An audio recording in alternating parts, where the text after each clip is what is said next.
అంటే లైక్ ఇంకొకటి being emotionally present at the short time or else observation, preparation, ఈ మూడిట్లో ఏది మీకు క్యారెక్టరైజేషన్కి బాగా యూస్ఫుల్ అవుతుందని అంటారు? All three are important. Which one is most important? Understanding the character and trying to observe what is ఆ character ఏం చేస్తుంది, ఏం చేసేటప్పుడు ఎలా మూవ్ అవుతుంది, అది క్యారెక్టర్లోనే ఉందా లేకపోతే నాన్ సింక్లో ఉందా అబ్జర్వేషన్ చేసుకోవాలి.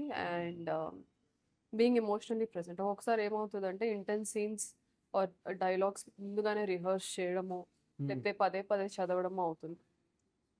It's more like similar thing. ఒక జోక్కి రెండోసారి మూడోసారి అయ్యేసరికి అదే జోక్కి మనం ఎలా అది నవ్వలేము. ఉంటుందా మీద ఇంట్రెస్ట్? సేమ్ థింగ్ ఇప్పుడు మీరు స్క్రిప్ట్ నరేట్ చేసేటప్పుడు యూ విల్ ఇమాజిన్ కదా, అంటే నరేషన్ ఇచ్చేటప్పుడు మీరు డిఫరెంట్ కాస్ట్యూమ్స్ ఇమాజిన్ చేసుకుంటారు, డిఫరెంట్ వరల్డ్ మీరు బిల్డ్ చేసుకుంటారు.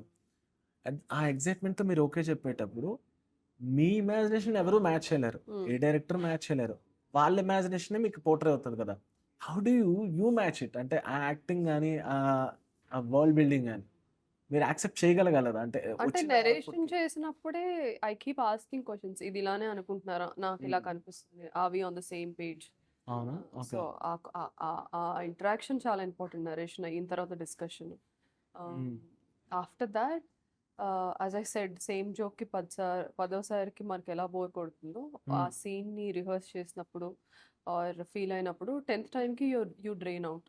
ఒకసారి టేక్స్ కూడా మల్టిపుల్ టేక్స్ చేస్తావు. ఓకే. సో ఆ మూడ్ నుంచి బయటకు వచ్చేసి to breathe normally, forgetting about the character for some time and coming back is very important and feeling it freshly.